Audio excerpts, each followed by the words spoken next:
Transcription number 26, 5, 4, 3, 2, 1. Mr. Vice Chairman, I would now like to make a few observations on the Ministry of Education. Education is basic to any national regeneration. It is true that it does not bring any return as our other projects do, as for instance the steel projects or the irrigation projects do. But this is the investment that is designed to help building up of the human material. It is agreed that education has expanded after independence and during the plan periods, but it is a matter for concern that the content of education has not been equal to our expectations. Even today, we are engaged in experimenting with all types of education, from the basic stage up to the university level. It is not clear, I presume, that the basic pattern of education, of which so much was said and written, is accepted as a success even today. Where do we stand with regard to the basic pattern? It seems to be the position that all arguments are in favor of that period of education, but all proof is against the success of such a type of education. Where does the government stand with regard to this type of education? We swore by the basic type of education because it was discovered by the father of the nation.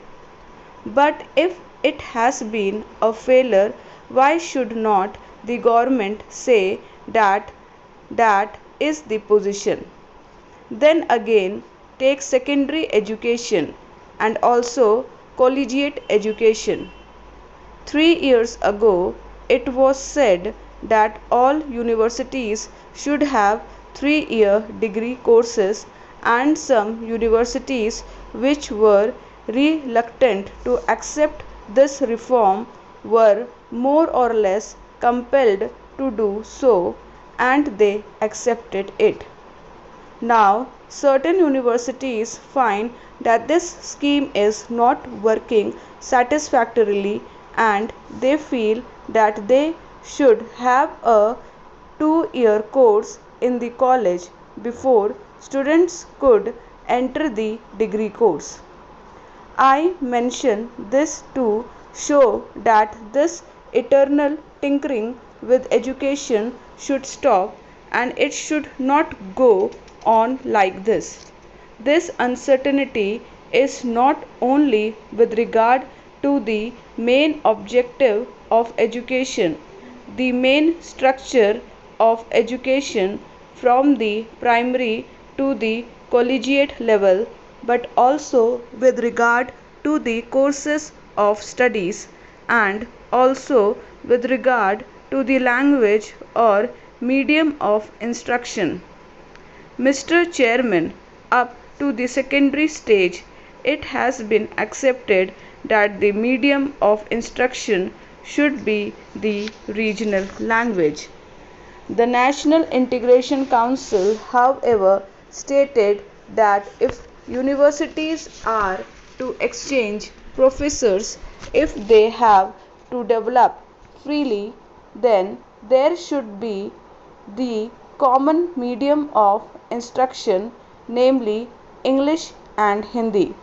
Now, at the last National Integration Council meeting, we are told that the medium of instruction in the colleges should also be the regional language ultimately, and if that comes to pass, I ask, how will national integration be achieved? It is permissible to envisage a stage if the scheme of the National Integration Council is implemented, where different universities will have different media of instructions, and the men that will be drawn from these universities will have to man the judiciary of the land and the All India services, but they will not be able to serve in a state other than the one in which they were educated. How can integration be achieved? We are working at cross purposes. It is time that a high power body was appointed to hammer out a national scheme of education having integration as the basic aim and to implement it systematically. The present method of meddling at every stage of education, the present climate in which we are not clear about the medium of instruction at different stages is causing concern to the parents, to the pupils, and weakening the country in the process. This is a major problem at this stage of the development of the country. Then, Mr. Vice Chairman, I would pass on to the Ministry of Transport and Communications. According to this ministry, we are to build a system of national highways, provincial or state highways, an integrated system of communications from the village upwards. But the central government is concerned with the construction of national highways. It is good to have a fine system of national highways. It also serves as a physical link for integrating the nation. It is good that this planning of construction of national highways without regard to the development of railways and the development of industries in the regions in which the highways are proposed to be constructed will be something beyond our means at the present moment. Assuming that we have a network of national highways, are they to be put to immediate issue? Are they good investments? Unless you have industries, small, big or medium, coming along the highways, unless they assure you a fair return for the investment, it is not desirable to have a system of highways for the sake of mere transport of passengers. In other words, we should have a scheme of priorities for the national highways so that they can be looked after.